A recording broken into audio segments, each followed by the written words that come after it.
as essential services. So there has been those interventions, but we'll be getting briefings via the press briefings or media briefings. But now that Parliament is again open using this virtual platform, we have decided that we invite departments to brief committees. The approach has been that of joint portfolio committees as well as select committees. Now, we have decided, therefore, to invite small business development to come and brief us. I would like, therefore, to welcome all honorable members. I welcome the Minister of Small Business Development. I'm looking at the list of people. I haven't seen the Deputy Minister, but if she's with us, I would also like to also express our appreciation for the attendance of the Minister and Deputy Minister, as well as officials from the department. I had indicated earlier before the start of the meeting, I would like to formalize it. The Minister approached me earlier, indicated that because of the work that they are busy with, particularly with regard to measures that deals with the level 4, they are in the process. If some of you listen or the press or media briefing on Saturday, the public was invited to make proposals with regard to level 4. So those proposals are being now considered. So there's a meeting that the Minister will be attending to as part of processing the recommendation that were made by the public and stakeholders. So therefore we will allow first to get the roll call and also the apologies. Let me first deal with the apologies of the chairperson of the portfolio committee, Honorable Violet. She has a bereavement in the family. Her brother passed away. As such, she is unable to be part of this meeting. We are sending our condolences. We called her, expressing our condolences as a chairperson and also other members of the committee. So that's why she's unable to be here. And I take it that I will then continue chairing the meeting if there is no objection. So can we then get the roll call? Maybe let's start with you, Ms. Martia, because you indicated that more or less members from the select committee are all here. Okay, yes, thank you, Chair. We've got Mr. Dango, Mr. Lunt, Mr. Moimang, Mrs. Boshoff, Mr. Lansman, Ms.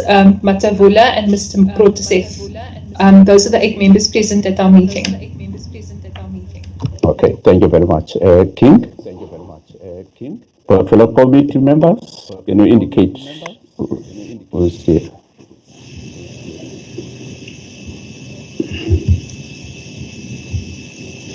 Yes, Chair. Yes. Thank you very much. I was still trying to Mr. Mpele. I've got Mr. Jacobs. I've got Mr. Kruger. And those are the 3 so far that in the one that have got problem, which I'm taking a follow up with them. It's Miss Tomelang. Mr. Mieni is also having a problem with the network. So those are the 2 that is and Miss Lubengo. Those are the ones that are still struggling with the network. Honorable Chair, Honorable Hendricks. Chair. Continue, Honorable Hendricks. You've got the floor, Honorable Hendricks. Go ahead. I just wanted to say I'm present. Oh, okay. Yes, Honorable Hendricks is present, and other members from political parties who have not been mentioned. Honorable Chair, Honorable Moshodi also has a bereavement, and hence, Oh, yeah. consequently, there is also an apology from her. Okay. Noted. Are there any other members who have not been mentioned from the Yes, portfolio committee? There's the member who's joining. Can I also Chairperson. indicate that all members must switch on their cameras? Cameras, but then you must mute your microphones. But cameras, we should not have a person called S. Can you mute your microphone? We can hear someone speaking. Can we mute the microphone, but switch on the cameras? There's ZI. ZI, can you switch on your camera? And there's someone called S that must also put on the Chairperson. camera. Chairperson. Yeah. Hello. Honorable Manu from Portfolio Committee is also present. Oh, thank you very much. You are welcome. Who's ZI? ZI Chairperson is from ICT. Oh, okay. Who's assisting with ICT. Oh, okay. And S? Someone called S. Because I would like everybody to switch on the cameras but mute the microphone. Can at this stage then allow the minister to... Yes, Chairperson. Sorry, Chair. Yes. Yes, I don't know how King missed me because my thinking box is very gifted. It should be full on the screen. It's Honorable Langa. Okay, I can see you. Okay. Okay. Thank you very much. What we're going to do now is we're going to get a presentation. Okay. Chairperson, it's Honorable Member Faiz Jacobs. I just want to formally move that we do adopt the formal apology of our chairperson of Portfolio Committee, Sizwela, and then also formally support that you continue chairing as the select committee chair. Okay. No, thank you very much. Just for formality's sake. Okay. Appreciate it. Thank you very much. Can I also indicate that we use the chat icon to, if we want to be given an opportunity to speak, but also when the time for questions, we also use that you indicate that you would like to speak after the presentation. But also, because we're going to give everyone 3 minutes to speak, but if you've got more questions that go beyond the 3 minutes, I'll request that then you write the remainder of your question using the chat button. But also we indicate that the minister or the department, when they respond to the question, they must also look at the chat feature or chat icon to see the questions that are posted on the chat feature or chat icon. That is how we'll be then running the meeting going forward. Can I then... Sorry, Chair, on that point of the chat box. My chat box don't work. It say that the team owner must make me a member. So if the team owner can just make me a member, it will be appreciated, and I can use the chat box. Thank you, Chair. All right. So what we'll also do for those members who are unable to use the chat feature or chat icon, we will then, to make sure that we spread participation, we'll call all the parties. If I would say, for instance, IFP, and if we have IFP as part of the committee, then we'll give IFP a chance to speak if some of the members are unable to use the chat button. So we won't close anyone who's unable to use the button to speak. So once we get everybody to speak, we have indicated on the chat feature that they want to speak. We will then allow political parties a chance, give them a chance. So we will be as fair as possible. Can I, at this stage, hand over to the Minister, Honourable Minister, over to you.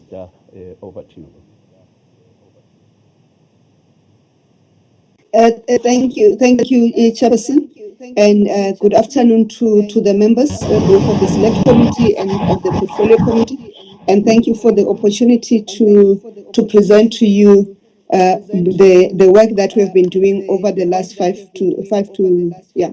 weeks.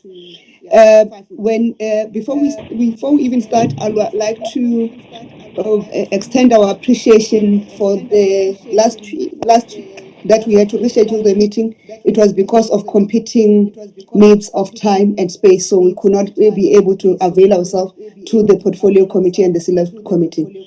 And I'd like from the onset to apologize and request that I be excused at 5 o'clock so that we can join the special agent meeting that has been called from the social cluster. There are issues that we need to respond to in the social cluster agenda as it relates to the reopening of schools. I'll also request that the DG acting must be excused at 5:30 so that he can join the meeting of special of DGs that is dealing with the procurement, and we are leading on the procurement from SMMEs. So those are the apologies that we need to make from the onset as we're going to present. I'm sure members are aware of the work that we have been doing because we are. Can I then ask you to then be done with the presentation by 4:30, so that we use the 30 minutes for questions? Thank you. I'll then, and this onset, hand over to the acting DG to do the presentation. And it is brief. I think what I'll urge him to do is to not deal with the things that are common cost to all members, and then we can then talk. We can then talk about the things that the progress report and other things that we have been doing. We are joined from ourselves by the Deputy Minister. She's here. She may have to be excused equally to join the social cluster, and the acting DG, the chairperson of SEFA as the implementing agent, and the acting CEO of SEFA is also here in this meeting. I think they are supported by the executive responsible for credit. And acting DG, over to you.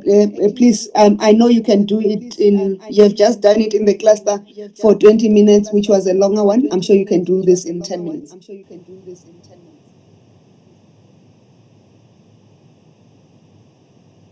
Thank you, Minister.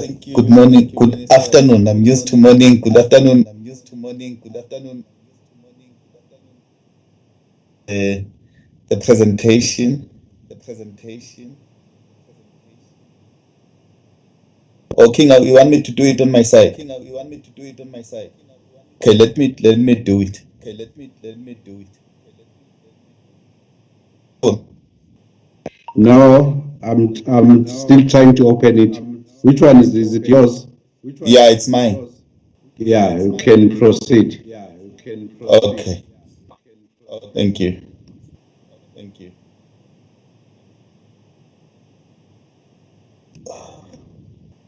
Yes. Okay, this is just an outline of the things that I'm going to cover quickly. I'm not gonna waste time on this slide. Maybe the background, I don't need to dwell on it. Just to say, we had to move very quickly to come up with the interventions that are going to assist us or assist our SMMEs, informal businesses to survive, especially during the lockdown. And just to indicate that we're already working on the interventions that we'll need to introduce immediately after the lockdown has been lifted. One key instrument that is very popular and most of our SMMEs are applying for is this SMME Debt Relief Fund, where we are only assisting SMMEs with payroll assistance, rental assistance, as well as utilities, because we know that most of the SMMEs closed down during the lockdown, when the lockdown was announced, and so they are not generating any income to pay for, so that they could be able to pay the salaries for their employees. But we are saying those who are not registered with UIF, we cannot throw them under the bus or throw the employees under the bus, but we are saying we will assist them on condition that they sort out their issues, they go and register with the UIF and commit to the UIF that they will settle the outstanding obligations once their business are up and running. We are assisting with the rental assistance for those who are renting their equipment or renting business premises. Lastly, we know that we cannot demand that municipalities do not collect their rates. We know municipalities are struggling in terms of rates and taxes. They don't have enough money. So let us step in as national government and assist those municipalities who need support. And we are saying on this scheme, Honorable Chair, we are only focusing on SMMEs because we have different instruments for informal businesses. This is just a quick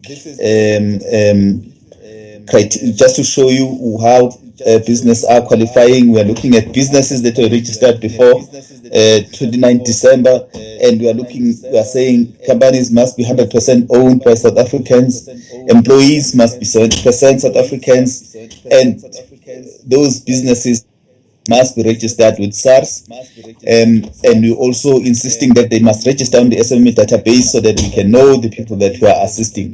We are saying those who are not registered, especially the micro businesses, will assist them to register, because we see this as an opportunity to make sure that the people that are benefiting from the taxpayers' money are also known by the tax authorities. We know that they don't need to pay until they reach a particular threshold. Then those are the documents that we require when they submit applications, ID copies, proof of funding required, etc., because we don't want people who come and say we have these obligations, but they cannot produce anything to show that they have obligations, so that when Auditor General comes, we are able to produce this and say this is what we are paying for with the taxpayers' money.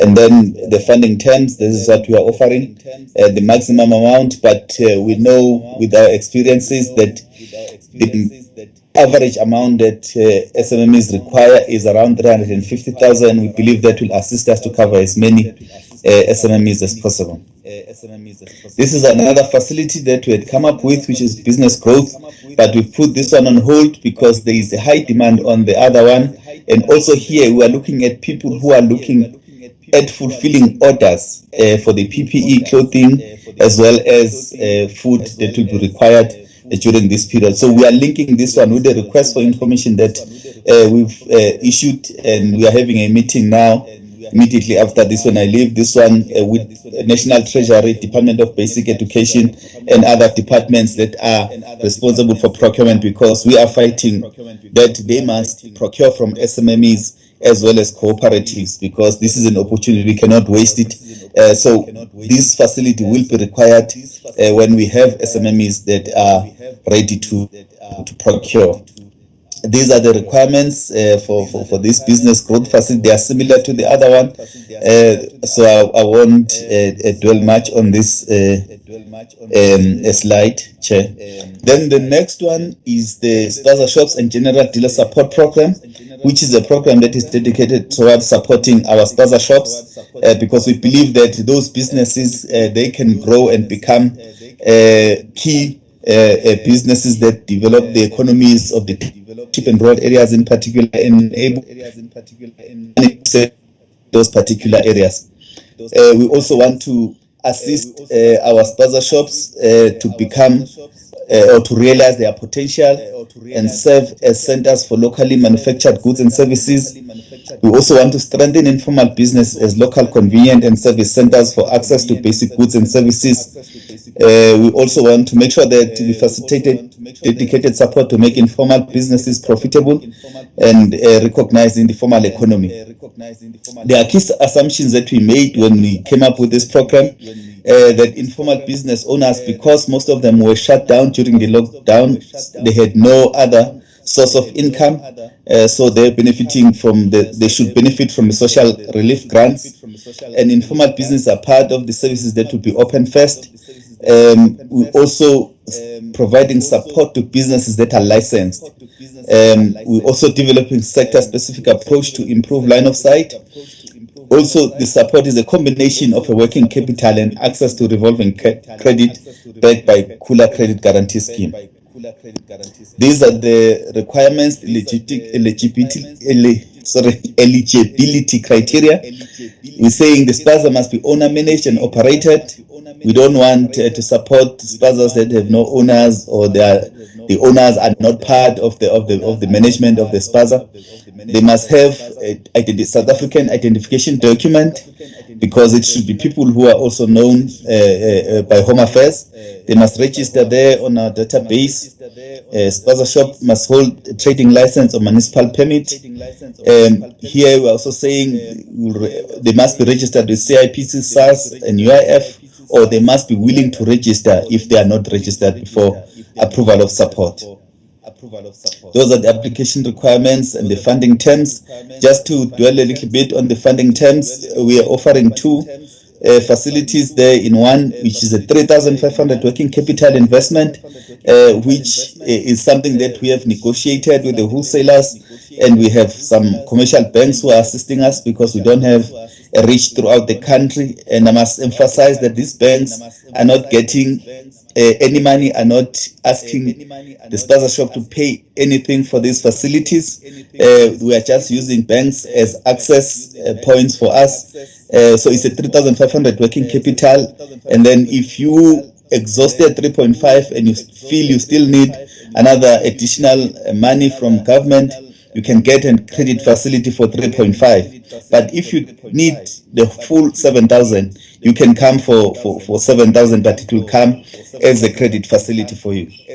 Then the current budget that we have is 175 million, targeting 25,000 Spazas, but we are looking for more money because the target that we have under this scheme is a little bit higher than this. This is just an indication, Chair, of the wholesalers that we've negotiated with. They are giving our Spaza shops reasonable prices. We are still looking for more wholesalers so that they can all be closer to our Spaza shops. You see, those are various figures of different provinces, with KZN leading with more wholesalers spread around the province. Then the other intervention is the payment holiday for silver-funded clients, where we treat each case on its own merit. We suspend the requirement or postpone the requirement for SEFA to pay their account. The payment holiday is on both capital and interest. So far, they had 219 clients in direct lending active book who will be eligible for blanket payment holiday. These clients have a total outstanding loan balance of 335 million. Other customized informal business interventions, because we as government, we've learned our lessons that sometimes the approach where you just come up with one instrument and assume that it would assist all informal businesses does not work. So we've designed specific instruments for each subsector within the informal businesses. Those are the subsectors that I've listed there. Some of the exciting ones that we are working on in partnership with other government departments, the artisan number 3 there, we're working with Department of Labor. We're in the final stages. We've developed the program. We're just negotiating with them in terms of the modalities, and we're also seeking some financial support from them so that we can be able to run with this program, given that there are limited resources within the fiscal. So we need to make sure that we work with those resources that are available and tap into other government departments' resources. Chair, quick update on the implementation status on the facilities. Like I indicated, the business growth facility is on hold, but we had already approved 4 applications there.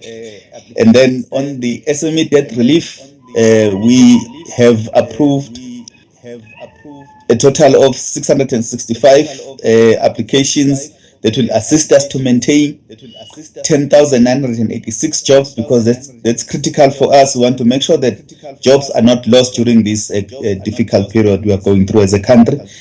Under business growth, we had approved for supporting or maintaining 159 jobs. This is the spread across provinces, with Gauteng leading and Free State coming last. These are the numbers in terms of provinces. We have 214 applications from Gauteng, followed by KZN, Western Cape, Eastern Cape, with Free State having only 18 applications approved. On the Spaza shops, there KZN is leading. We have approved 60 from KZN. We have just over 104 applications that have come through the department that were approved. Yeah, we had 104 and we approved 88, Chair. So 60 is from KZN. The other provinces, unfortunately, Free State and Mpumalanga in particular, we have one per province. The key thing, Chair, that one needs to highlight here, when we were in discussions with provinces, we asked them to assist us with their basis of informal businesses. Some do have databases. Unfortunately, some provinces, they don't even have databases of their Spaza shops. So you'll see that that's one of the causes of why in other provinces the approval rate are so low. Chair, with that, I thank you. Chairperson, thank you. Before I hand over to yourself, I need to explain a few things that the DG did not go into detail on. On the UIF or the payroll assistance, we have just given that our amount is too little to do the coverage. We have agreed with the Department of Labor and UIF that all SMMEs who have registered for UIF or who are going to register for UIF for the first time, they will qualify. Their employees will qualify to be funded by UIF on condition that the employer will do an acknowledgement of debt, which is facilitated by ourselves and the UIF. So the plan is that those who have applied on the SMME debt relief, because it's not large enough, will move them over to the UIF so that they can then be paid on payroll from the UIF side. This will include those who had registered previously with UIF but never met their contribution obligations. Will facilitate an acknowledgement of debt and then hand them over to be paid by UIF, because the approach of government is that you cannot punish employees for the sins of the employer. The second issue is the business resilience scheme, which is on hold. It's for two reasons. One, we had a lot of fraudulent applications that were using fraudulent purchase orders, which were taking our time, but also that the other schemes, larger schemes like the IDC, were funding SMMEs who have purchase orders from government. But on our side, we are working on modalities of how do we support the SMMEs that are going to be contracted through National Treasury, who have come through our repository. Members will recall that we had gone out on the request for proposals on medical essential goods and non-medical essential goods. So those goods are required for the national supply. So we are working on those modalities. On the Spazas, we have partnered with Nedbank, and the Nedbank are also using the Boxer stores to give us feed. What I need to explain to members is that there is no credit worthiness or credit checks that are being done on members, on owners of the Spaza shops, just to give us comfort. But we are also having discussions with Standard Bank that have taken longer. But now we've also started engagement with SAPO, which we should have a resolution quicker, because we at ministerial level we had already agreed on a partnership which will give us more fit for the Spazas to be able to apply at the post offices nearest to them, which is much wider than the Nedbank approach. But also with with SPAPO, they are going to help us to roll out their cashless ATMs, which also enables us to have spaza shops and general dealers being centers where SASSA grants and the vouchers for relief or social relief grants vouchers are going to be redeemed from. And then I need to just deal with this issue before the question arises. Pick and Pay and ShopRite spaza shops in our townships, in line with the cabinet decision that was already taken last year. We have already engaged with SALGA. We are not going to allow Pick and Pay and ShopRite to take the places of our spaza shops in townships and rural areas. There's already an existing cabinet decision to that effect. That's why SEFA also stopped funding or their partnership with Pick and Pay to extend spaza shops to townships. And we are finalizing the modalities with SALGA and we'll deal with the COCTA and National Treasury on the mechanisms thereof. Thank you. Thank you, Minister, and thank you to the acting DG as well. Firstly, can I just ask committee secretaries to attend to Honorable Lont is struggling with the connection. Secondly, I've got a list also of people who want to speak. For now, it's still one, but also there are questions from Honorable Matevula representing Limpopo in the NCOP. If you can also attend to those questions. But let me start with Honorable Mpele. Honorable Mpele, I'll give you 3 minutes. Your 3 minutes starts now. Okay, thank you very much, Chairperson. I hope I'm visible and audible. And thank you to the Minister and the Acting DG for the presentation. I will run very quickly through my points. The first is both for the Minister and for the Acting DG. You know, the one area that seems to have been overlooked in terms of the interventions and relief measures in the space relates to sole proprietors. Now, thankfully, it does seem that the registration website does now accommodate that. Initially, it didn't, but I'm not seeing anything in the presentation that speaks to the support for sole proprietors, and that has been the bulk of queries that certainly I've been receiving from the public. If we could get some comment on that, please. My second question is around the numbers for the progress to date. I saw a media report up to a week ago, I think, that indicated that there'd been about 81,000 registrations on the database website, and the figure today says we're at about 17,000 applications. Does the Minister or the Acting DG and the department have any sense as to why there's that gap between how many people, enterprises and people registered but haven't applied, and the reasons for what's a concerningly low number of approvals to date? It's quite a bit less than 1,000, and we know how desperate the situation is out there for small business owners and their employees who are looking for that lifeline. So anything to speed that up would be appreciated. And then my third question, Chairperson, is excuse me, around this issue of the nationality of the small business owners. I think the Minister would agree that the first imperative for all role players at this time is to protect small business jobs and to preserve the livelihoods that depend on those jobs.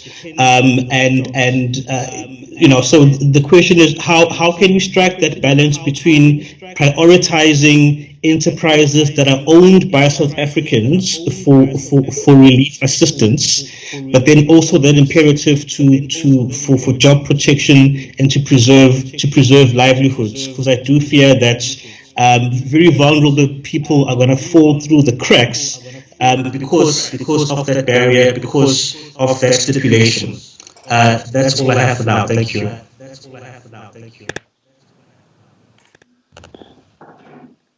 Thank you very much, Honorable Mpele. You made it on time. You were still having 7 seconds left. Let me take Honorable Boshoff. Your 3 minutes starts now. Thank you very much, Chair.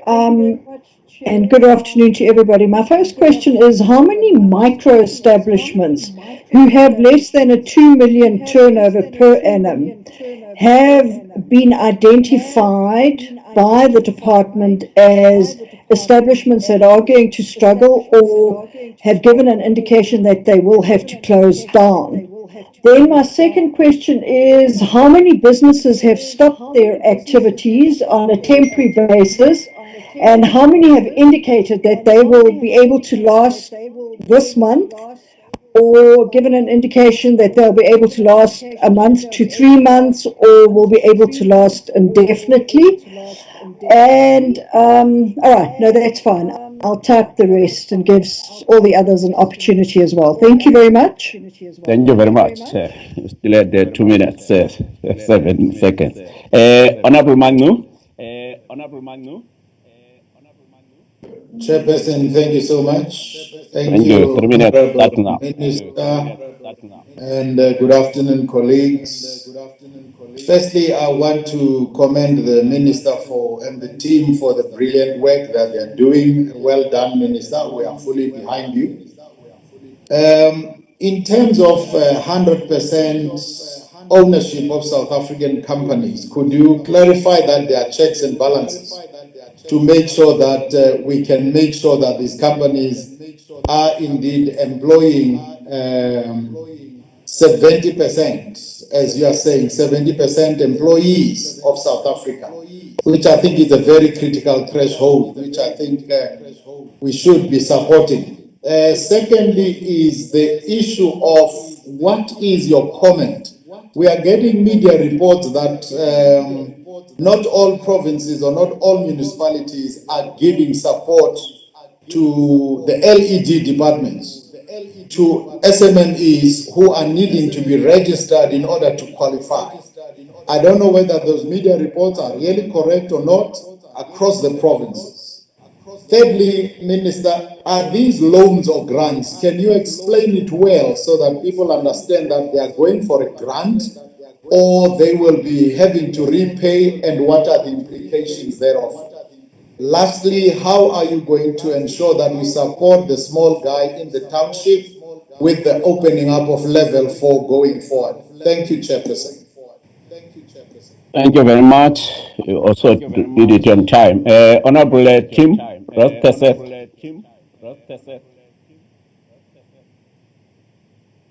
Honorable Tim, are you there?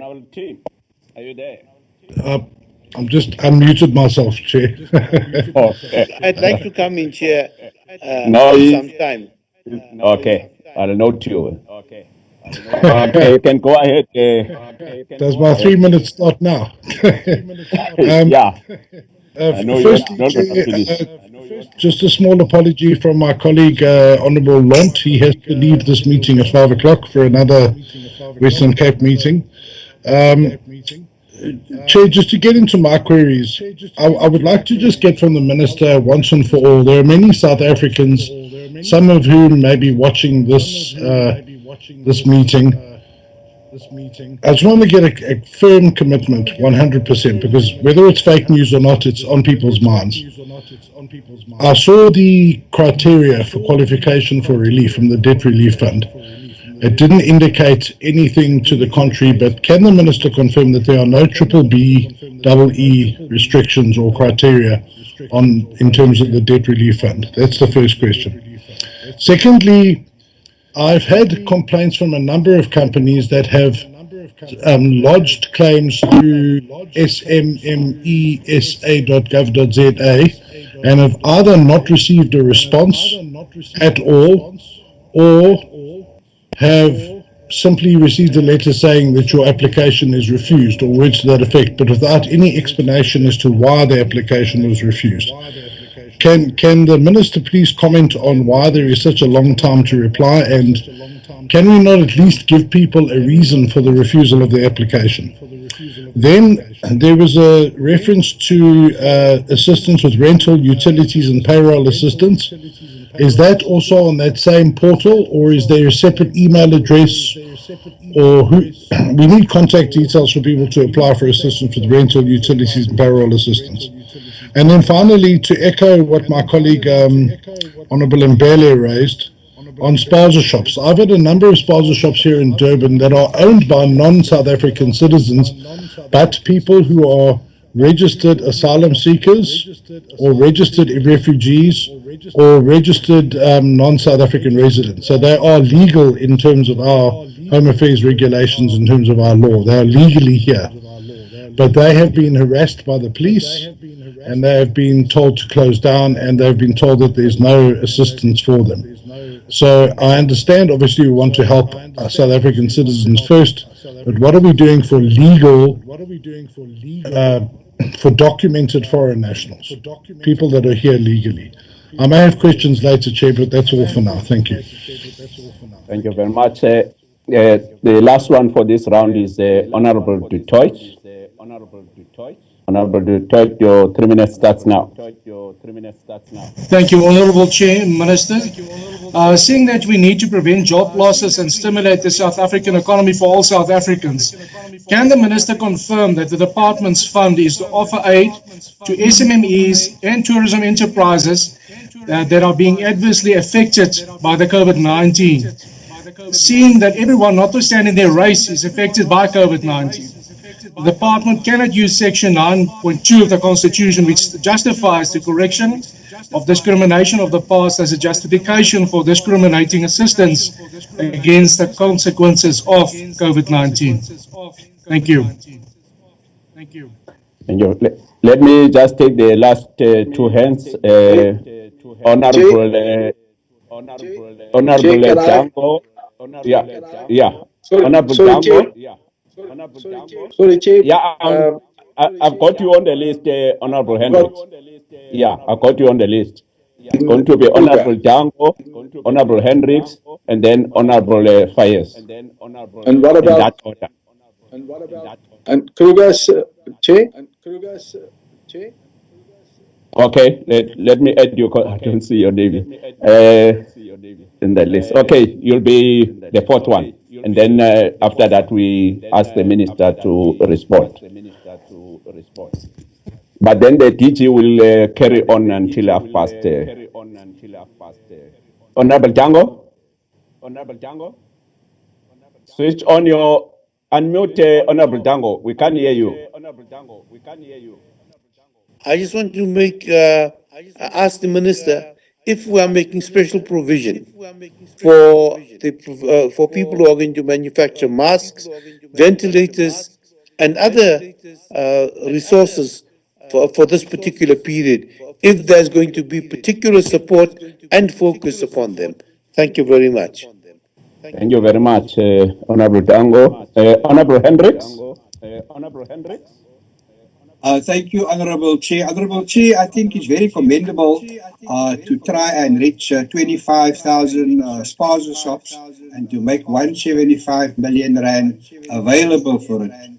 But it's very sad that we only have about 1 or 2 responses for each provinces, except for KZN. And I want to congratulate the Premier for KZN for the special effort he's making. It looks like the other premiers and the mayors are not pushing the assistance that government is making available. I think that the department should hang its head in shame. There are 16,000 applicants for the SMME Debt Relief and only 4%, 665, has been approved. There must be something wrong, Mr. Chairman, because small businesses are suffering, they are complaining. Our parliamentary constituency office, our hotlines are getting complaints. First it was a UIF and now it is SMEs. Something is wrong. There's something that we're not doing right. Because, people will grab at the opportunity to get this assistance and they're not applying or they're not getting approval. Something is definitely wrong, and I think the Minister must revisit the processes. Thank you very much. Thank you very much. Honourable, your 3 minutes starts now. Thank you, Chair, and thank you, Minister and Acting DG, for the presentation. My question is also around the informal business and sole proprietors. not from the side of the relief funding, but from the side of issuing permits for those essential services that sole proprietors are doing at the moment. The police are harassing them because they don't have an official permit. You need to be registered on CPIC to get a permit, issued a permit to do some essential services, and there's a big gap, and we need to look after our sole proprietors and get a procedure how they can get hold of an official permit so that they can show the law enforcement agencies when they go and do this essential service, especially our trade, people like electricians, plumbers, etc. Thank you, Chair. And you, Honorable Fayez, you'll be the last on this round. Your 3 minutes last. Thank you, Chair. Greetings, everybody. I also just want to record appreciation for the department and its efforts thus far. But I agree there is room for improvements. So I share the sentiments that 665 applications out of 17,000 is not enough. So, Minister, if you can just see how we're going to improve that. We also need to look at the registration closes for debt relief at the end of February. I would like to encourage Minister to reconsider the closing of that so that we can ensure a greater net of people. We're only seeing the effects of the virus and the pandemic now, so I would ask for an extension on that. Then, with regard to the toll-free number and also increased capacity, I think if Minister can just speak to that, is there increased capacity to respond to the overwhelming need? We're also getting feedback that some small businesses, the lines were clogged. Is the SMME.za.gov website open and operational? Is the question that I also want to ask, and is it effective? Then with regards to the Spaza development program, we welcome this initiative, and I think it's a good campaign that we need to get more South Africans into that space. In the Western Cape, I think it's a big challenge that more than 90% of Spaza shops are not registered or belong to South Africans outside. I think we need to livelihoods and jobs are protected, and there must be a phased transition, but we certainly support that South Africans must be given fair opportunity to access these opportunities. We're also experiencing some municipalities not allowing trading permits for some of these Spaza shops. There is some challenges also in the Cape Town municipality. How are we going to ensure that we have access to all of these opportunities? Then just the last point around, we welcome the initiative that Spaza shops must not be open to big monopoly retail companies, and that we also ensure that locals that are must benefit from this initiative. So those are some of my comments. Thank you. Thank you very much. Honorable Minister, there are also written questions. If you can also attend to, there's one from Honorable Matevula, Limpopo, Honorable Moimang from Northern Cape, but also there's one from Honorable Bosho from Mpumalanga. Over to you, Honorable Minister.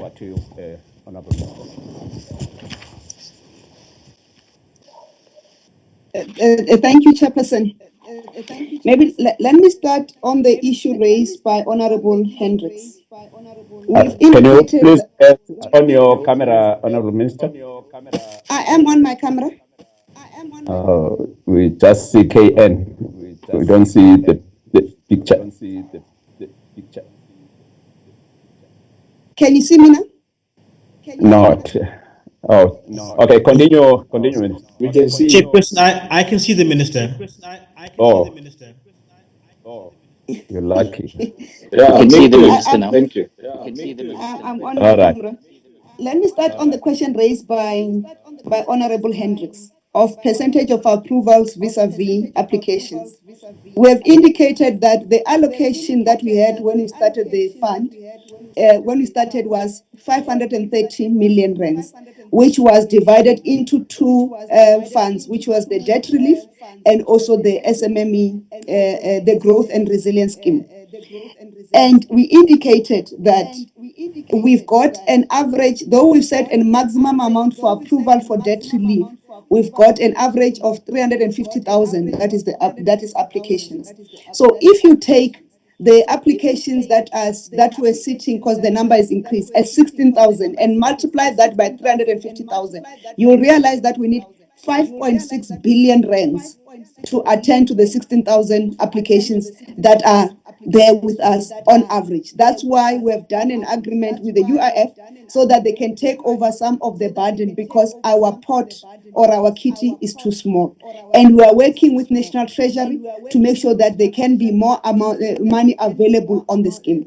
And we are sitting now at just over 235,000 million rands approval, which means we are only short, which we can do, because nowadays on a day we are doing an average of 100 and 150 million rands. We will reach the threshold within the next 3 days of exhausting the 530 million rand scheme.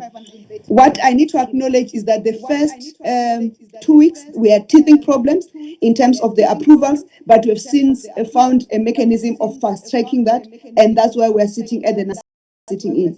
I'm sure by tonight or tomorrow when we report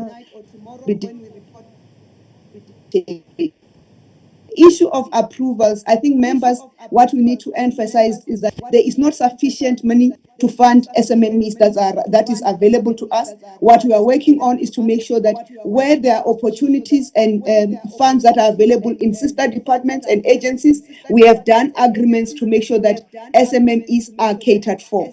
So that is the explanation. So the issue should not be if we get the full amount, we should be able to exhaust the full amount. Now the sefa is running on full steam in terms of approvals, so we are on track on that one. I needed to explain that one first. The second issue that I needed to explain is the issue that is raised, because it's linked to that, by Honorable Mbele. Honorable Mbele, there are two things. We've got registrations that are sitting at over 138,000. They were sitting at over 138,000 2 days ago. Unique SMMEs that have registered on SMME SA. And then we were sitting over 3 days ago on cleaned up, removing the duplicates at around 17,000 applications, which is what we are processing, which we are saying, if we have to approve everybody, with the current funding, we do not have sufficient money to cover everybody. That's why we want to remove the ones who want payroll assistance. We have agreed now with the UIF that they will be taken care of at the UIF, because we don't want them to reapply again. They are being processed through our system, and we hand them over to the UIF process, so that you don't have SMMEs running all over the show. So we are streamlining our process between us and the UIF to make sure that it's seamless. They don't have to apply many times, to make it easy for them to do. So with the 350 million that was done, our coverage was going to be 700, only 700 SMMEs if we use the average amount of 350. It was not going to be more. So even though it's less than 1,000, we are still in line in terms of what our money could cover, even with the average. So the 664 is not too low, given 665 is not too low given where we were going to cover in terms of what is available in the kitty. We are going to avail more money through the ones that we had put on hold for business resilience to cover that part, but we are also engaging with Treasury on the other schemes that we have to do. Let me deal with the issue related to that, which was done by Honorable Boshoff. 2 questions.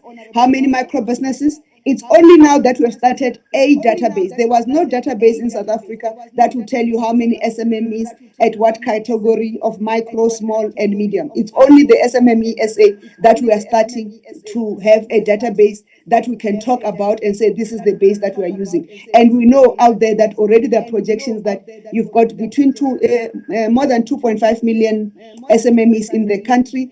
and of that, more than 1.5 million are in the informal businesses. But those are the projections. The database will tell us as we get improvement. The technical team tells us that there are 100 people signing in on the SMME SA every minute. So the number is continuing to go. In terms of the question that was asked, how many businesses will last for a month, how many businesses will last for 3 months? There's a study that was done. I cannot vouch for the study, but it was saying 67% of the businesses, SMMEs, were saying they can last for the next 3 months if they get minimum support. And then that's the target we're trying to make sure that we get them supported either through the sister departments and the sister agencies. Then there's the question that was raised to say, can we confirm that triple BE is not a requirement? Triple BE is a requirement, or is a fundamental requirement for transforming the economy of this country. We cannot choose as and when we use it. Triple BE is a critical requirement. We need South Africans, all of us, to own and have a share in the economy of the country. So when applications come through, we evaluate them on their need, but will consider demographic representation, which does not only include race. It includes gender, it includes geographic location, it includes age, which is youth. It also includes people with people with disability. So those cannot be, they are fundamental to the transformation of this economy. As much as we build South Africa, we must build a united and equal South Africa, and that's what I'll commit to. We are committed to building free and fair and equal South Africa for all South Africans to have a shareholding in the economy of this country. Related to that, there was a question of saying, why is the nationality of SMME support it's critical? Foreign nationals do business in South Africa in line with the Immigration Act. The Immigration Act says, and a person who wants to invest and participate in business in South Africa, who is a foreign national, must participate at a businesses that they can invest an amount of 5 million rands and then above. So the informal businesses, foreign nationals cannot invest. There's no requirement for 5 million rands investment in that space. So the laws of the country remain synchronized. What we have done, we have said, knowing the dynamics of our country, to say everybody, more especially in the Spaza business, everybody who has a permit to trade as a Spaza shop, they are allowed to trade. That is the one part, which is critical for us. And we said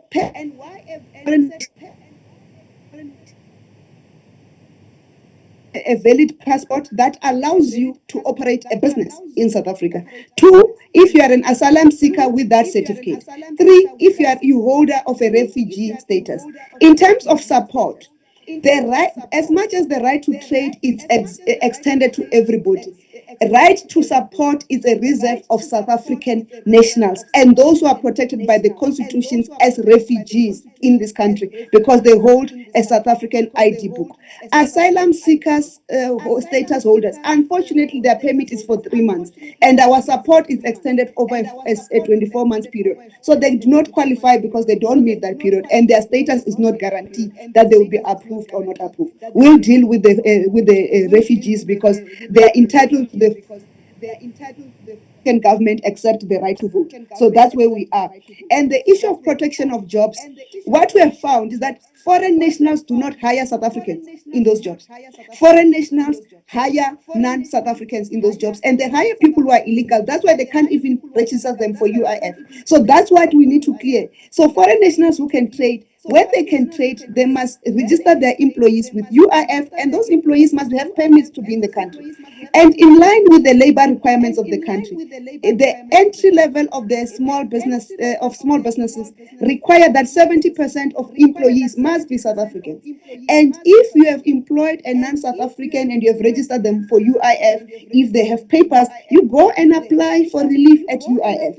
Our responsibility is to make sure that an ordinary South African can maintain their job, because that is our primary responsibility. And others will be catered for in the 30% threshold that we have allowed, because we know there are people who are already holding the Zimbabwean special permit, the Lesotho special permit. There are those who are in the country legally who are allowed to find work and seek employment, and those are covered within the 30%, because we know, in line with Home Affairs, the approvals, those who are here documented legally with papers, that the 70% covers that threshold where they are. So it's not about, we cannot allow people who are undocumented in the country to benefit.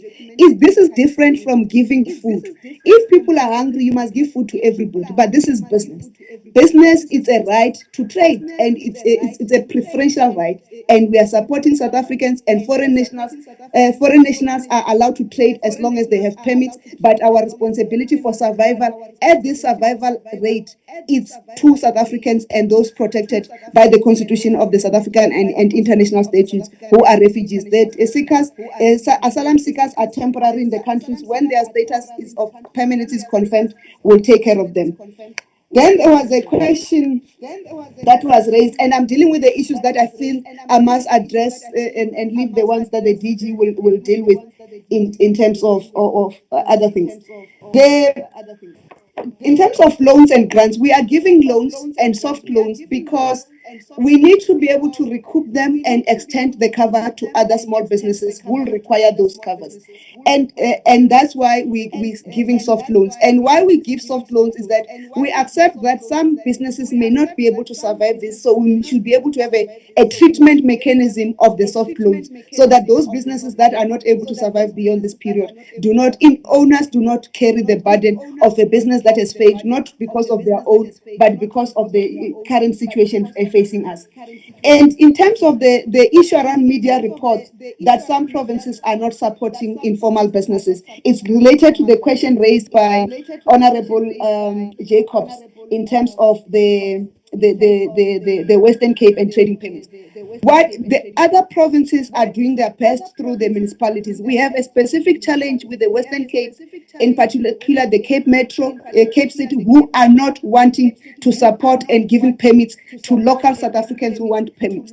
And as we are now, we are working on the mechanisms of how do we circumvent that. We are starting an engagement with SALGA to say, why can one province want to behave as if they're not part of the republic, because we've got only one republic in the country, and it cannot do, there's no province that can do as they please. They must follow what is applicable nationally. And the issue of the Western Cape is not only related to small businesses, it's across. If you recall, remember they announced the unbanning of cigarettes on their own without consulting with government. So they behave like they are a federal government. There's no federal government, there's only one government in South Africa, and the Western Cape will have to toe the line. If they can't toe the line, then we have the ability to intervene and assist our people, because our people cannot continue to be marginalized because somebody wants to play petty politics with the South Africans. And in terms of the enterprises in tourism, no, we are not supporting enterprises in tourism. We're not supporting enterprises in agriculture, because there are schemes in agriculture and tourism that are meant to support those facilities. And until the court matter is resolved with tourism, which the tourism relief scheme has been interdicted because of the court case that is going on between Solidarity and whoever else that do not want to exit the scheme. The colleagues in the tourism sector will have to await the outcome of that judgment. And we are not, we will support them only at a business development support level, but funding and relief is done through the Department of Tourism, similarly as those that require Department of Agriculture. In terms of the question about supporting SMMEs that have to participate in the value chain to supply for COVID-19 in both in the health sector and in other sectors, that's why we have requested that you exit the DG at 5:30, because we are part of that meeting to make sure that the support is given. And that's why we said, although we have stopped the business growth and resilience scheme, we want to put modalities to support those who are going to be getting work directly from the efforts of the request for proposals that the department has run through. And Honorable Kruger raised the issue of sole proprietors and informal business permits is dealt with through the directive. Initially, the plumbers, electricians were not opened. Now they were opened with the amendments that were done with the extension, and we have indicated that the mechanism, they don't have to apply for permits through their PIC because it's tedious. We have put through a determination, but given that the new regulations are coming into effect, we thought we could do the determination once. We need to clarify the issue of sole proprietors. Sole proprietors are too generic. We have been having queries about sole proprietors in the medical field, the beauties, the health spas and wellness spas. Is not in our area of responsibility, so we cannot give them permits or we cannot do an exemption for them. We can only do those who are in the areas of our operation.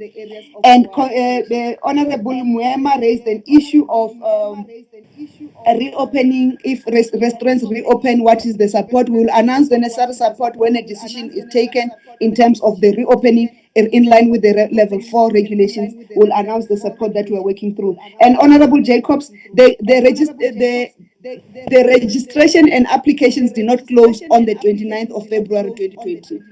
What we said, we are going to support businesses that were operational by the 29th of February 2020. The registration and application continue to be open. And in terms of our estimation is that for the next 3 months, we will be on a relief mode. But after 3 months, we can start moving into the business viability so that we can support SMMEs from collapsing when they go back to operate as normal. If it has to be extended, the relief mode, depending on when the epidemiological studies and reports are guiding us, will extend the relief to the period that is covered in terms of the health directives and guidelines. And thank you. And Chairperson, I need to be excused. The other dialing is for the meeting that I must join now.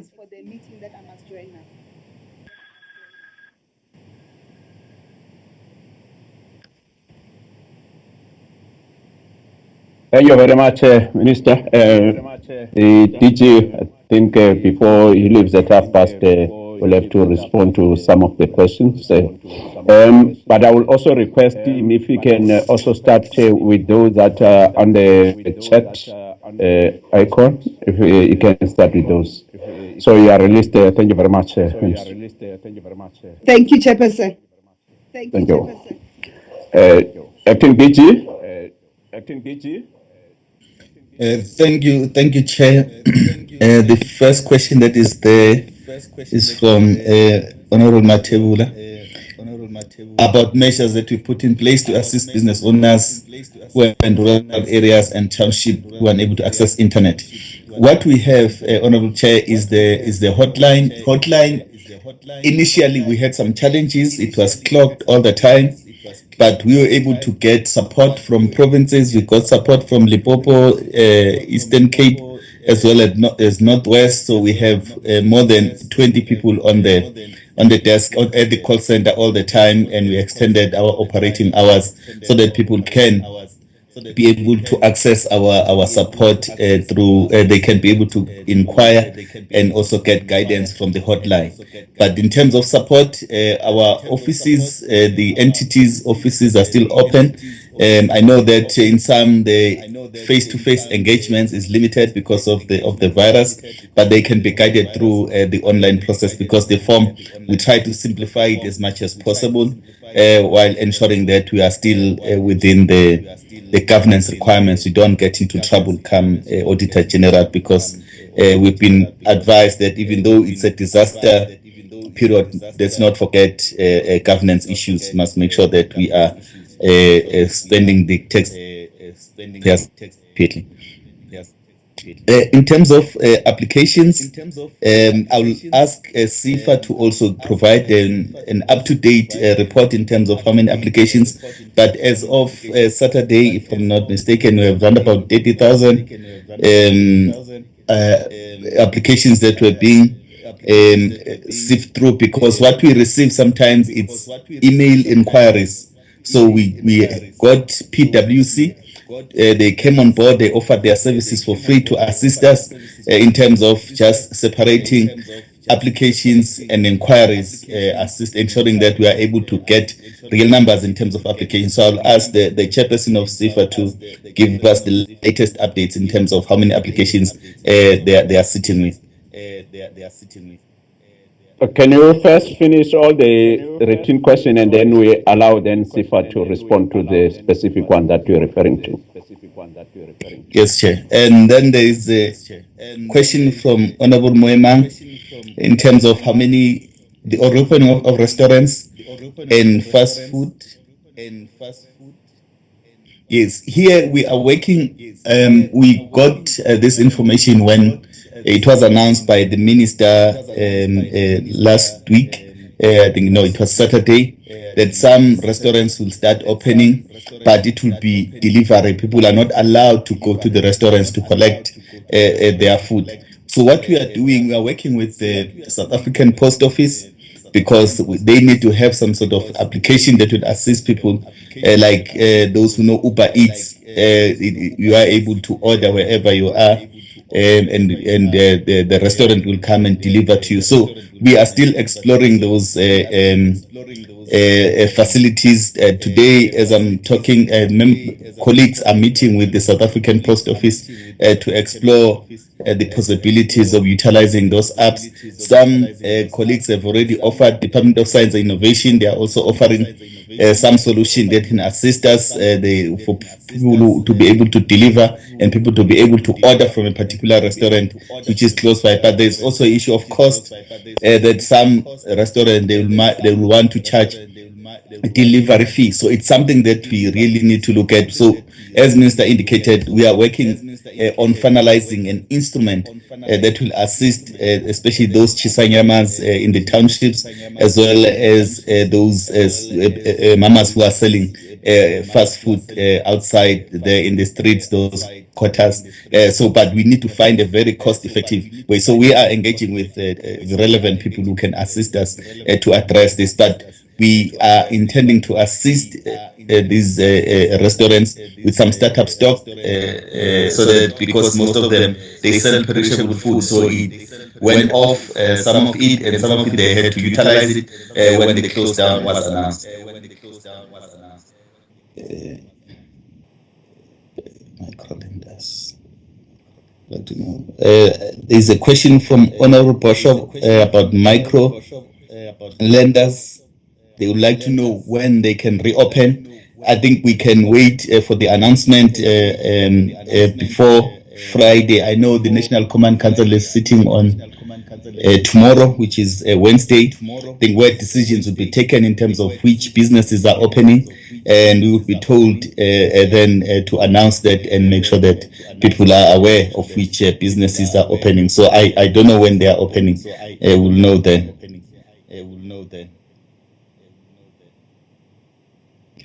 There is a point by Honorable Mbele on about green ID books.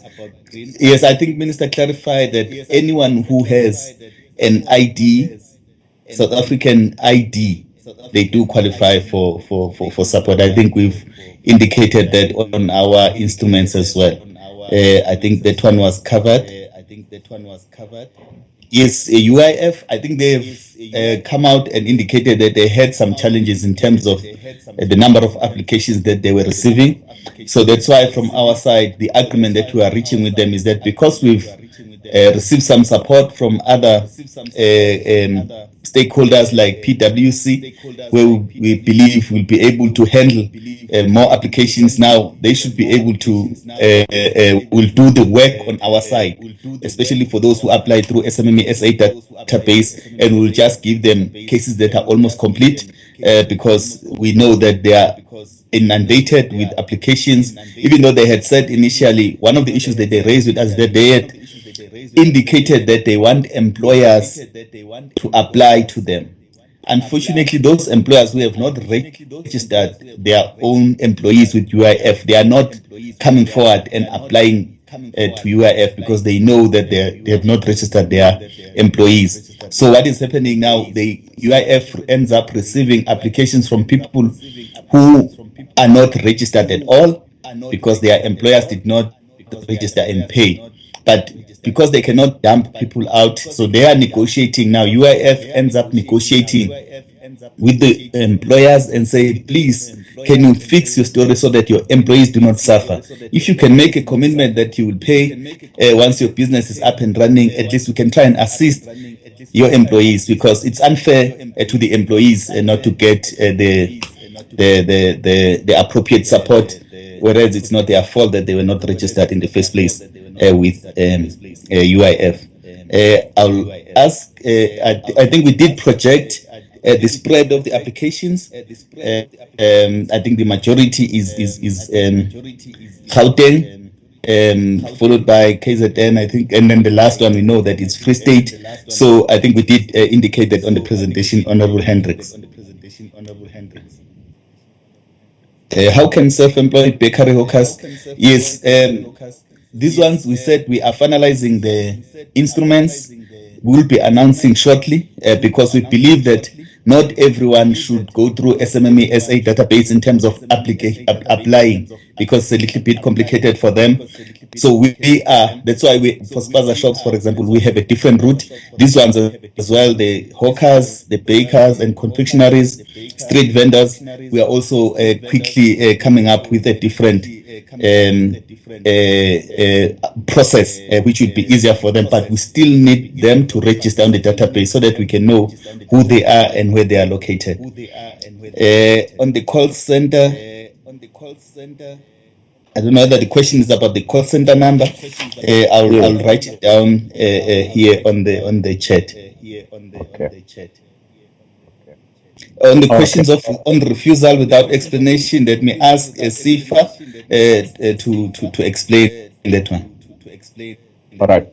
SEFA, and you must also respond to the other question that the acting DG referred to you. Thank you, Chair. Martin Maosi, the chairperson of SEFA. I'll try and be short. Perhaps there's something that I think was not properly clear. That's some of the questions that are popping up from honorable members because perhaps they did not understand the clarification properly. We should indicate there's a difference between, and I should indicate, I should have indicated that from the beginning, Chair. I'm sharing the same platform as the acting CEO, so don't be surprised. Yeah. But basically, the what we should indicate first of all is that registration on the database does not equal application for support. So it seems like there's confusion there. So the department sought to marry the two processes to increase the pace of building the database itself. So in other words, if an applicant gets into the system, the applicant will go into the database, register, get a reference number on the database, which they are also required to provide when they fill in an application at SEFA for funding. So that's where the two points converge. So there can be an explanation that there is no substance to the information that says there are people who registered on the database and they either did not get an acknowledgement or were rejected without an explanation. The only time that people would be rejected, which it does not really happen, would be when they submit an application at SEFA. So let me come back to the numbers, as was indicated. I think the point on the business growth, the minister has already clarified. What I should also indicate before I give the breakdown of the numbers is that we've been using two email addresses for receipt of applications. The one is dedicated for business relief, and the other one was dedicated for business growth, which has since been put on hold. So for the ones that we received on the business relief side, what I should also clarify right at the beginning, you would get a number that would be, let's say, 25,000 applications. The first thing to do, which the minister spoke to when she said there were a bit of technicalities, glitches when we started, was because what we realized immediately is that of the 25,000 odd applications that we, in fact, let me say 25,000 emails, because I may confuse the members. Not all were actually applications. That is the first thing. So So the system would say there are 25,000 that came in. The first thing that you have to do is to sift and put those that are not applications aside, and then get to those that are applications. But even in the batch that are applications, you have to exclude those that are not relevant to the debt. Our people know the desperation that they have. Just to give you an example, even if they see that is a debt relief scheme, you would find somebody applying for funding for a lodge, for instance. So you have to sift those ones out and cut them out so that it is you get to the real issues. So it's, as it stands now at SEFA, we have dealt with, we're doing the breakdown of the approvals. The applications that were processed in total, meaning those that have since been sifted, let's say the 25,000, we ended up having 11.5, just to 11.5 thousand to be direct. We were then able to, so not everybody is rejected, first of all. If we're talking about people that have been rejected, there is a very minute number. We can't even count 10, for instance. So in essence, everybody, those that were not in full compliance, that lot we referred to CEDA for extra support to make sure that they get to apply so that the applications can be processed. And that number that has been referred to CEDA is 6,497. That is the total that has been referred to CEDA for. So they will still come back into the loop for application to SEFA once their documents have been properly sorted out. Of the total that we've indicated, the minister in the presentation was also very clear that we've already committed around 280 million rand of the total amount. So that's the brief that I can give, Chair.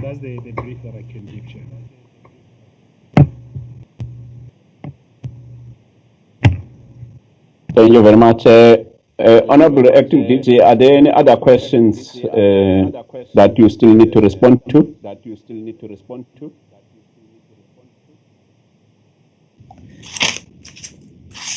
Chair, I think the one question from Honorable Mango was on are there any checks and balances in terms of ensuring that the 70% of employees are South Africans for those companies who are applying?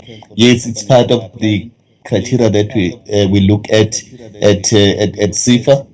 And then the other one was whether we should clarify whether this is a loan or a grant. I think on the criteria we did indicate that these are loans at prime minus 5%, just to make it more accessible, because it's a challenge if it's grants. The fiscus is very thin. We might not have enough money to assist as many people as possible. Thank you, Chair. Thank you very much. Can I just check if you leave the other management members will remain to answer questions? DDGs and other senior officials? Because we want to go for the second round now. There's a TK and Honorable April who still want to ask questions. So we need someone to answer those questions. No, Chair, the chairperson of SEFA Port and the CEO are part of the discussions. They will assist in handling all the questions. But I can join the other meeting a little bit in 10 minutes at least, so that I can respond. Okay. All right. Honorable TK.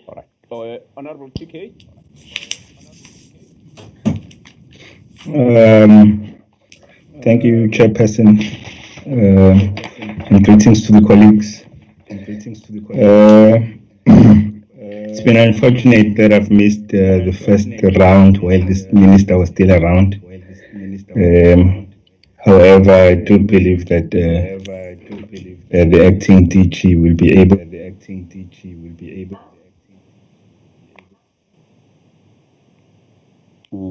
Can hear you now, Honorable TK.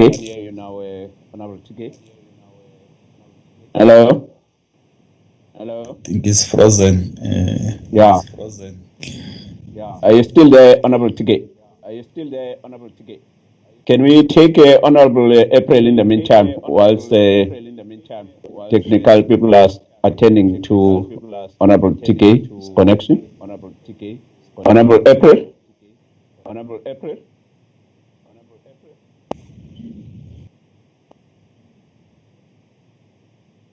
Looks like Honorable April is also not here. I'm here. Can you hear me? Yes, I can hear you now. Can you continue? Good afternoon, honorable members. Thank you so much for the opportunity, Chairperson. Firstly, let me join those who have said that I think that a wonderful job has been done by the department under the leadership of the minister. Thank you for that report that we've received. Indeed, the COVID-19 crisis is one that affects us all in communities and as a country. What I would want to ask and clarity be given with regards is the issue as it pertains to the funds, the loans, or is it a grant? I think there must be clarity or is it a combination of both? That some clarity must be given to the public with regards to the funds that is being made available. And in light of the SARS, CIPC, and UIF offices that's being closed, there's many people are saying that when they go to these offices, it is closed. Can we get some clarity? How do small businesses access SARS, CIPC, and UIF offices if it is closed? One thing that we must not forget that there are many small businesses or in the rural areas who might not have access to internet or to telephones to do this online things and who will need to go to a physical office. These people will be left in the periphery if these offices are closed. And I think the department should just tell us what is their thinking around that. I've got one more question. No, I think during the president's speech on Tuesday, he said that the value of assistance to date is over 100 million. I would like to hear from the department this 100 million. Break it down for us. Where are we with regards to that 100 million, and how are our people going to access these funds? Thank you very much. Thank you very much, Honorable April. Honorable TK, are you back?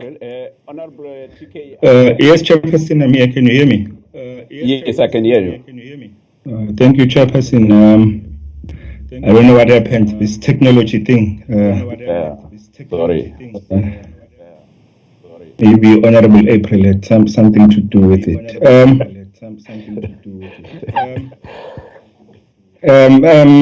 Chair, most economic routes to small businesses are relatively closed, and I'm speaking on what has been mostly covered, like street vendors, spaza shops, small-scale manufacturers, taverns, etc. And all of these small businesses, and they've been struggling to get to this government relief intervention through the small business development. I can see on the last slide the projections on the presentation, but I have my reservations on that, and excuse me. I am based in Durban, and those projections they're quite surprising to me. However, having said that, most of these small businesses are struggling. It reflects through the graph there. You can see 0 Mpumalanga, 1 Free State, 2. It's smaller numbers than KZN with bigger numbers. My worry is there's something not right here. What is it that KZN has done that all other provinces haven't done? So it means the spaza shops across the country are struggling.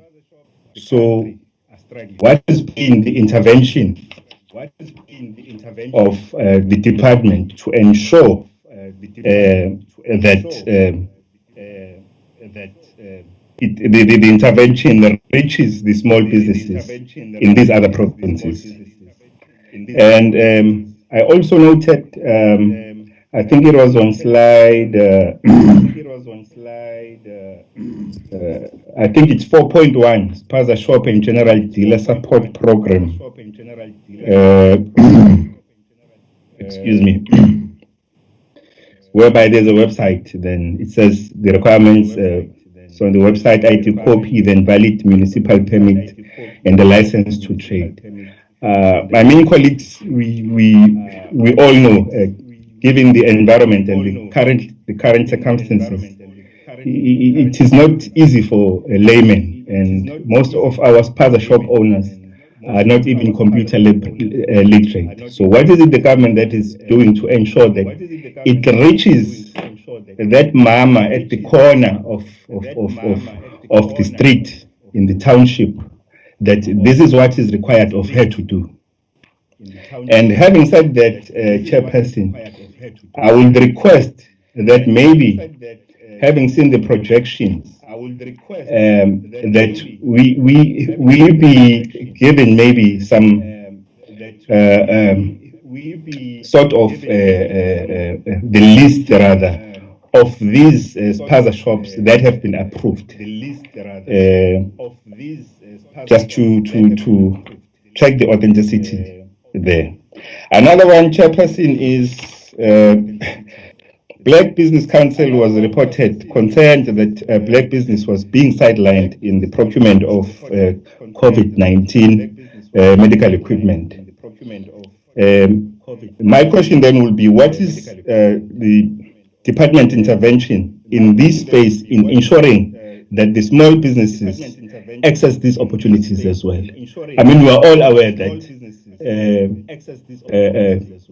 it is medical equipment, your PPEs, that has the highest demand, which means there is more business around that sector currently. So what is the government doing in assisting the small businesses in getting those opportunities?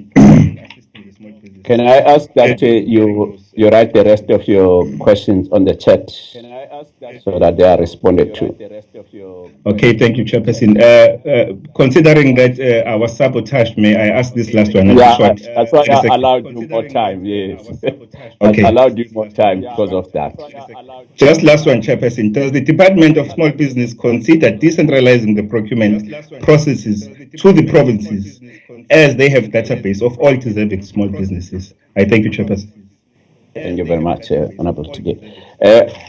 King DG, can you then respond to the two questions from Honorable April and Honorable TK? But also there are other questions on the chat, if you can also respond to those.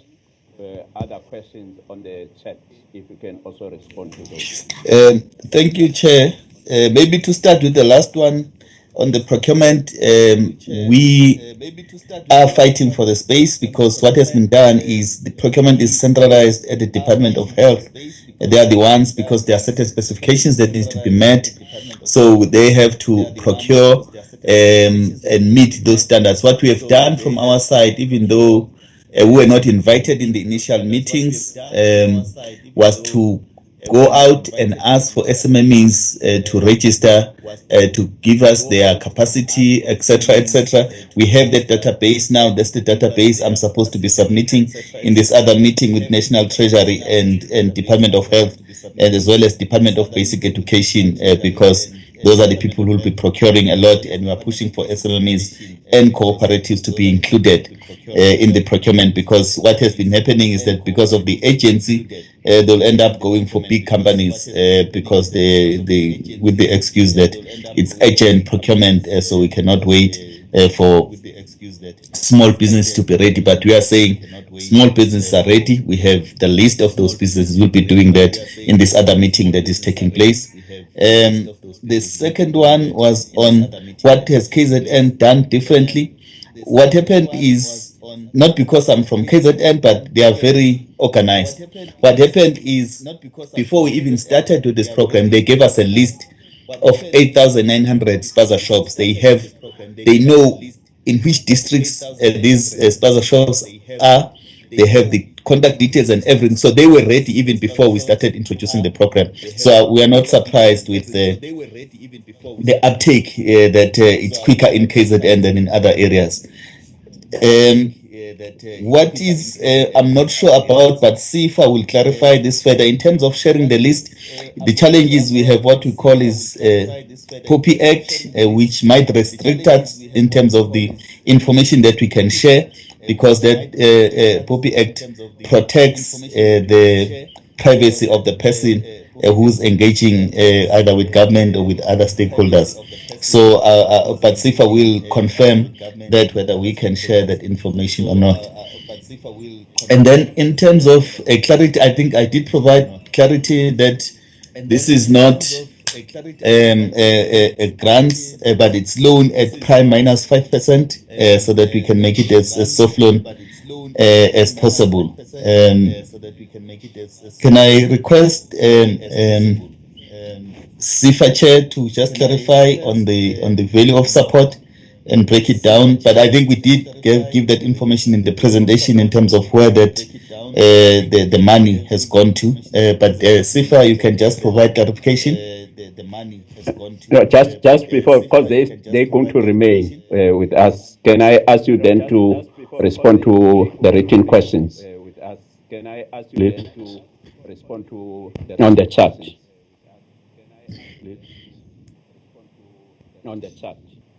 Okay, the first question there, I think the call center number, apologies, I gave a wrong number first, but the second one is the correct one, 0860 663 7867. That's the call center number that we are utilizing. How many applicants they received from Limpopo? I think I'll give that to SEFA, but I'm not sure that they have the breakdown, or they do have the breakdown in terms of the approvals. But the applications, I think they will be able to explain whether they have that information now in terms of where the applications are coming from.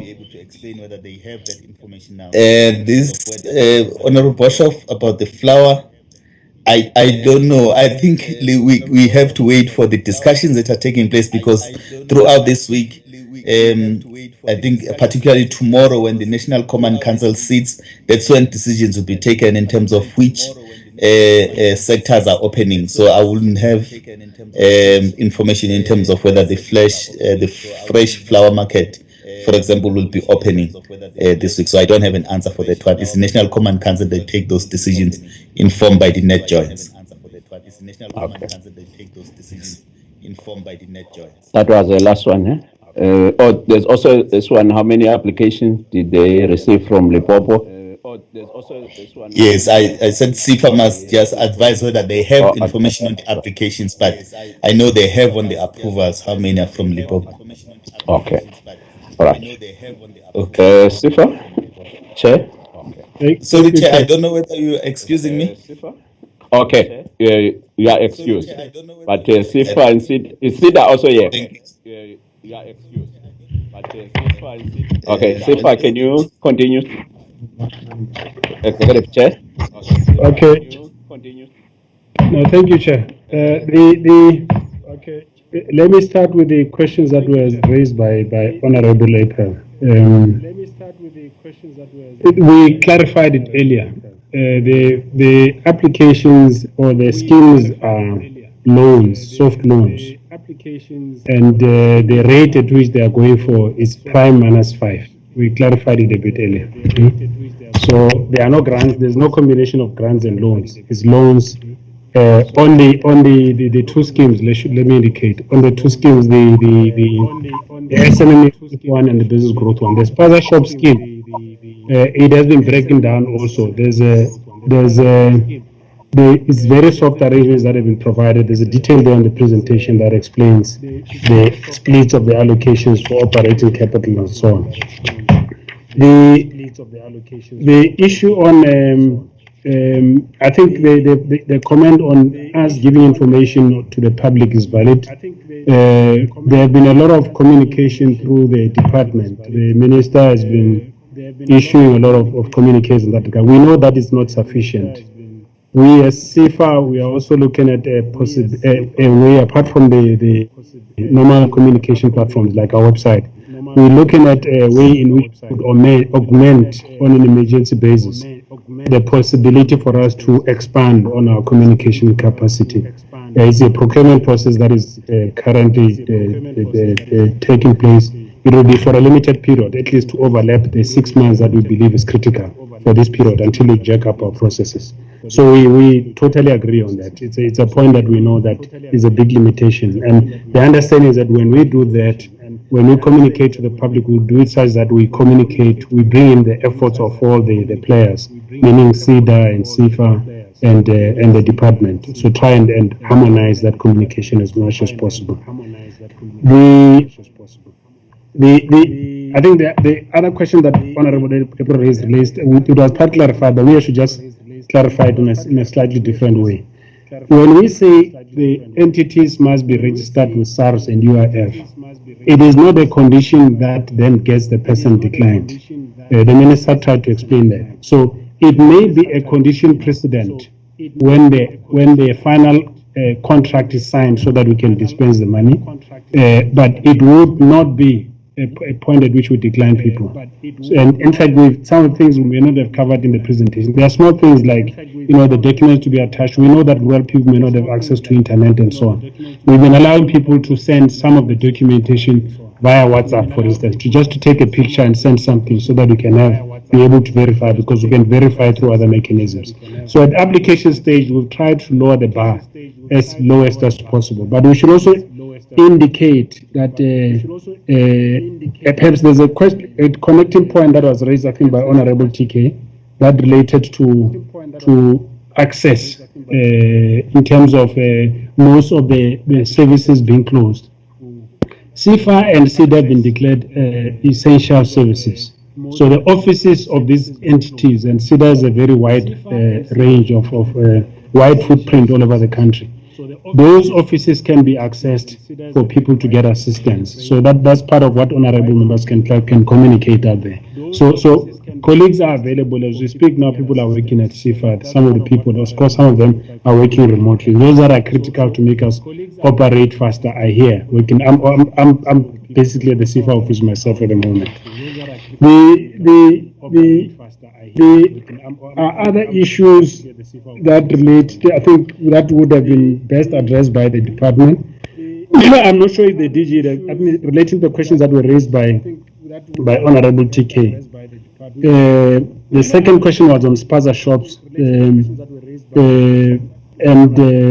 the issue. I think what we should clarify first of all is that the rate at which the schemes kicked in, they didn't kick in at the same time, all of them. The Spaza shop scheme was a bit delayed because there had to be arrangements that had to be made with the banks for the framework to operate properly. So the banks, whilst with the schemes were being built up, we were negotiating in the background to get the schemes in place. So with the bank, and particularly in NetBank, the scheme was actually launched on the 18th of this month. The first applications started coming in as of that Monday. And the procedure is that people go and, in fact, present their information for receipt of applications at the bank. The information is then passed through to the department and SEFA for the approval to be made, and then the rest can be dispatched through the cards that sponsorships are supposed to get. The issue about BBC being concerned, I think the DG also clarified. The breakdown on applications per province, as per the presentation, Chair, there's a presentation that says participation, that says implementation status as at 24th of April. That gives you, I think it was 214, and we're talking about approvals here, and Limpopo at 49. We do not have information readily available on the number of applications that we received, despite the issues that was highlighted on the POPI Act. So we may not give the list of the people that have been approved, but we can submit to the committee the detail of applications at a later stage, just for you to see how many were coming from which province, without necessarily giving you the list of the people that have been approved. Thank you, Chair. Thank you very much. Honourable members, the time is just after 5:45. I don't know if you want to pose further questions, but they will have to be to SEFA and SEDA, but those that will be to the department will have to be forwarded to the department, and that they respond in writing to those. Can I get an indication, or is there any political party that was not given an opportunity to ask questions? Not. Any indication if we should continue posing questions? The chairperson, it's Honorable Mbele here. Just one very quick question to the chairperson of SEFA, please. Okay. Okay. Go ahead. Thank you very much. Because I understand that SEFA is obviously the end point of that decision making and value chain, which starts with the department's SMME database. I'm just curious to know if on their end, in terms of the approved applications and disbursements so far, have there been any sole proprietors or self-employed people that are on that list of 665? Because I've really been struggling to get my mind around this issue of self-employed people and how one can assist and refer them when they come to us as public reps with queries. Because, you know, these are people who obviously have historically made the effort to be self-reliant and to be producers of economic value, and we don't want them sort of landing up in the ranks of the unemployed in the long term, and thus adding more to the burden of the kind of relief the government has to roll out over the next 12 to 24 months. Thank you. Thank you. Honorable April, can I ask you to ask your question? I see you have written it, but I'm giving you the opportunity to ask it directly to the Executive Chair. Thank you very much. I would just like to ask the Chair of SEFA, in the light of in the light of what's happening currently and the reprioritization of funding, what happens to those who have applied for funding from SEFA before the COVID-19 epidemic came into effect, and what is are you approving currently, or is everything else on hold and everything is focused on COVID-19? I would like a very clear simple answer on that one. Thank you very much, Chairperson. Okay. Honorable Tigay, any question to SEFA? Thank you very much, Chairperson. Okay. Honorable Tigay, any question to SEFA? I have one at this time, Mr. Chairman. Come again. I have a question if there is time, Mr. Chairman. Come again. Okay, you can go ahead while Honorable Chair, I don't want to put you in a spot because you're supposed to be impartial. But from what you've heard over the last hour and a half, is the small business development doing anything to help small business people in the light of the pandemic, and knowing what, for example, the UIF and other government departments are doing, going out of their way, helping?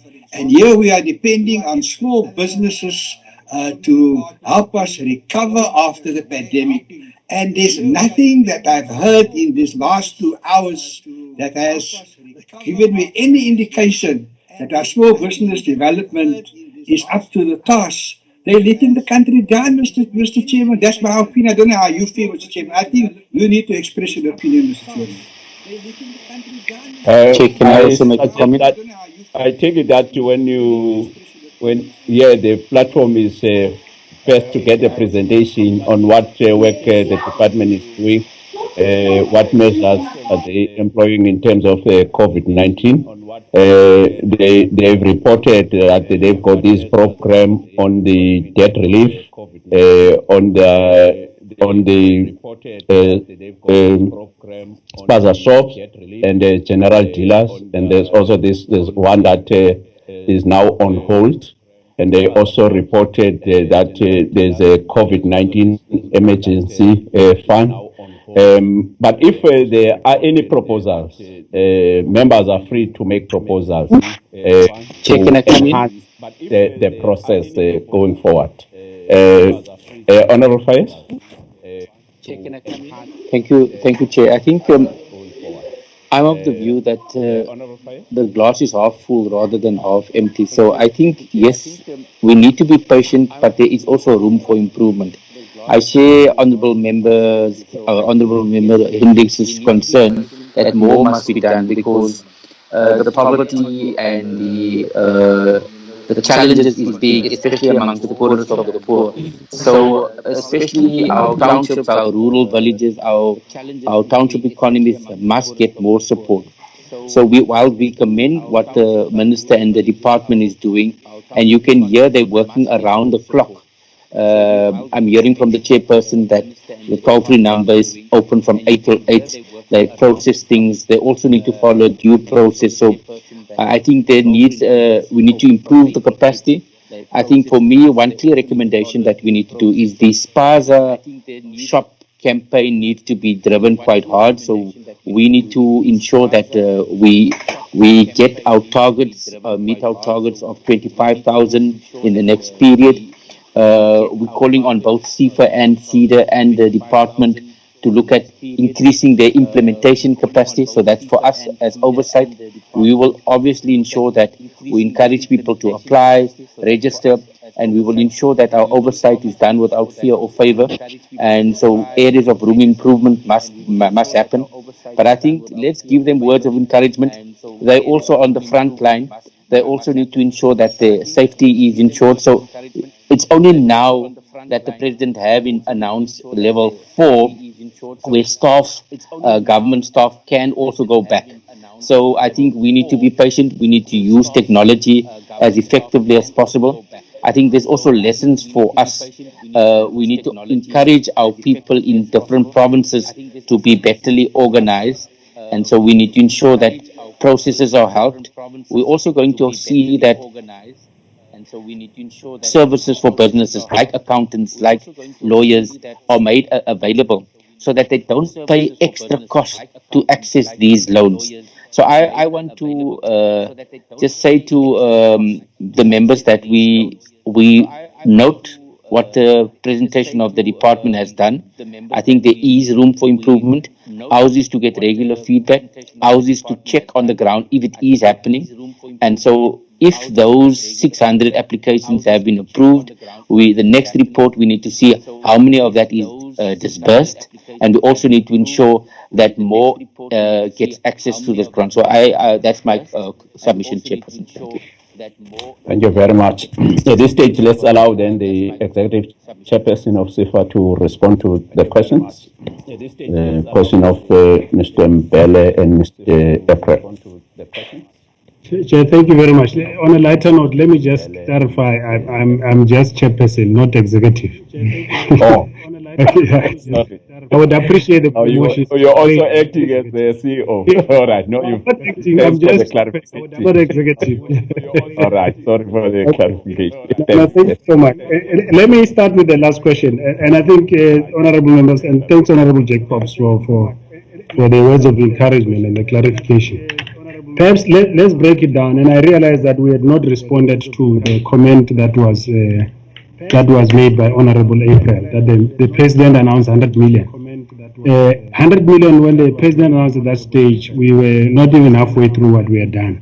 So by as of yesterday, the total that has been approved for both the program that we suspended, which is about 4, and the other one, which is the debt relief one. And we can go through an explanation in detail why, because there was a comment earlier, why 4. We can explain what it means in terms of the rigor that we have to go through to deal with those issues. So we had to make a choice as per the directive of the president and the minister. What is it that we have to do in terms of reaching out as many people as possible? That is even before we bring in the Spaza Shop program. So what we did in numbers, like I say, honourable members can make the final call. We are talking about an agency over the past few weeks that has gone through 25,000 applications. That's the first point to note. Secondly, the same agency has been able to approve, honourable level to respond to the question that I said we had not responded, has been able to approve 279,994, 279,994,393 rands. That is in total. That's why we say 280 million rand. That is work that was done by colleagues that were working throughout the week, basically. A lot of them live in these offices at SEFA at midnight or so to make sure that the numbers go out as fast as possible. we as a board had to go through to make sure that we make certain things possible for them to be able to reach those milestones. I don't think SEFA has ever in its history been able to process that volume of applications ever. So I think, colleagues, you also have to appreciate the pressure that the pandemic has posed not only on SEFA but all agencies. And what would be interesting, I think, for the committee is to compare, I think, on a fair note, what SEFA has been able to do with other agencies. I think what could also be misleading, because I happen to sit also on the board of business partners, so that colleagues on the committee should also understand. At the time that business partners announced its scheme, business partners had been in the background discussing the modalities of that scheme and putting down all the mechanics, including the automation of the system. It's unfortunate I can't, because I'm a board member that side, share with you the kind of detail that is there, but I think colleagues can just go out and investigate and have a clear comparison. Even if you're to compare SEFA, for instance, with IDC, I think you'll be very surprised by the performance that I'm talking about, without any doubt about it. Secondly, the issue about the approval of applications for sole proprietorships, Honorable Bell. Yes, indeed, we are in fact, we have approved a number of sole proprietors. Remember, when they come through to us, we see them as SMME, so we don't record them as a site. It's business partners, again, that came out first and announced particularly the sole proprietorship status. And we should not confuse, again, honorable members, the status of a sole proprietor that is registered with CIPC with an individual that is running a backroom business, if one would call it, or whatever business is professional. For as long as he's not properly registered as a sole proprietor, as such, it may not necessarily be a sole proprietor. For us, the key issue has been registration when we're dealing with these SMMEs. So if the SME is formally registered and it meets all the criteria listed in the presentation, we've been responding to those. So we have indeed, I confirm, dealt with the sole proprietors. I think the other question by Honorable April related to, by the way, on those numbers, the 279 million or 280 million, if we round it up, we were able to assist 759 SMMEs. And as I said, this is staggering from the 25,000 that we got initially, that we were to separate WIF from WEF and make sure that we deal with the real applications. The last question that Honorable April raised related to what happened to the applications prior to the pandemic. The reality is that the SEFA system got overwhelmed by what we were doing. It was not possible, it would not have been possible for us to commit the 279 million if we had gone as business as usual. We had to put our other ordinary programs at bay so that we can respond to what we believe was the most urgent part, which is the debt relief issue. So when things settle, we are still going to go back to those normal applications for funding by SMMEs and make sure that we attend to them accordingly. Thank you, Chair. Thank you very much, Chairperson of SEFA. Let me also take this opportunity to thank all members for participating in this platform. I'd like also to thank the Honorable Minister and the Deputy Minister, as well as the acting DG. It's a pity that we did not have enough time to engage with the Minister because of the work she's doing, which is part of these measures and intervention on COVID-19. But we'll continue to monitor the processes. We will definitely invite the Minister to come on regular basis to update us as the committees, the two committees, the SLEC committee and the portfolio committees. But also there are other platforms that we can still use as honorable members. Written questions are still allowed to all the ministers, and then those questions will be published in the website of Parliament, including the responses of all ministers, not just the Minister of Small Business, but any question that you want to ask, we can do it as normally we did when Parliament was operating normally.